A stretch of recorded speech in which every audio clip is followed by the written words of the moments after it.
அண்மை செய்தி சங்கரன் கோவில் முல்லை நகர் பகுதியில் வீடுகளுக்குள் வெள்ளம் புகுந்திருக்கிறது.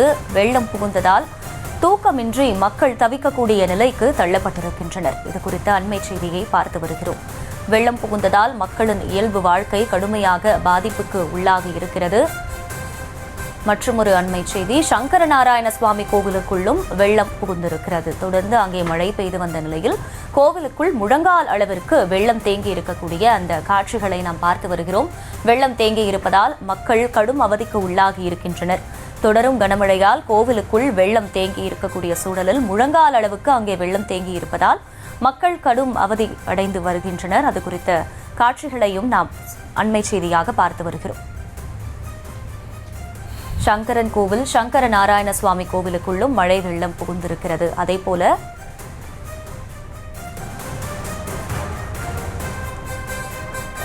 சங்கரன் கோவிலுக்குள்ளும் முல்லை நகர் பகுதியில் வீடுகளுக்குள்ளும் மழைநீர் புகுந்திருக்கிறது. கூடுதல் விவரங்களை செய்தியாளர் கிருஷ்ணகுமார் வழங்க கேட்கலாம். கிருஷ்ணகுமார், அங்கு பல்வேறு பகுதிகளிலும் வெள்ளம் புகுந்திருக்கக்கூடிய வேளையில் இதனை அகற்றுவதற்கான பணிகள் முடுக்கிவிடப்பட்டிருக்கா? குறிப்பாக இந்த குடியிருப்பு பகுதிகளை பொறுத்த வரைக்கும் அந்த மக்களுக்காக இந்த அத்தியாவசிய தேவைகளுக்கு என்னென்ன ஏற்பாடெல்லாம் செய்யப்பட்டிருக்கு?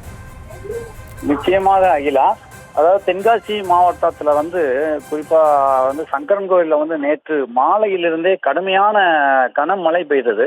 இந்த கடுமையான கனமழையில சங்கரன் கோவில் சங்கரநாராயண சுவாமி திருக்கோயிலுக்குள்ள மழை நீர் பூந்தது. இந்த கோயிலுக்குள்ள தொடர்ந்து மழை நீர் தொடர்ந்து நேற்று இரவிலிருந்தே மழை நீரை வெளியேற்றும் பணியில பணியாளர்கள் மேற்கொண்டு வந்த நிலையில மின்மோட்டார்கள் மூலம் வெளியேற்றி வருகின்ற நிலையில மழை நீரானது இன்னும் தேங்கி கொண்டுதான் இருக்கிறது. அதே போல் சங்கரன் கோவில் நகரின் மையப்பகுதியான முல்லை நகர் பகுதியில ஒரு 10க்கும் மேற்பட்ட வீடுகள்ல மழை நீர் உள்ள போயிடுச்சு. புகுந்ததுனால அவங்க அந்த மக்கள் எல்லாமே விடிய விடிய மிகுந்த சிரமத்துக்குள்ளாகின. இந்நிலையில சங்கரன் கோவில் நகராட்சி மற்றும் வருவாய்த்துறையினர் இணைந்து ஜேசிபி எந்திரம் மூலம் அப்பகுதியில் இருக்கக்கூடிய தேங்கிய மழை நீர்களை அகற்றும் பணியில ஈடுபட்டு வருகின்றனர்.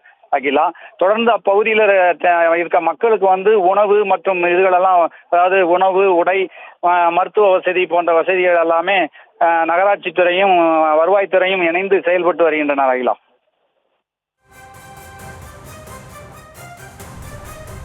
விவரங்களுக்கு நன்றி கிருஷ்ணகுமார்.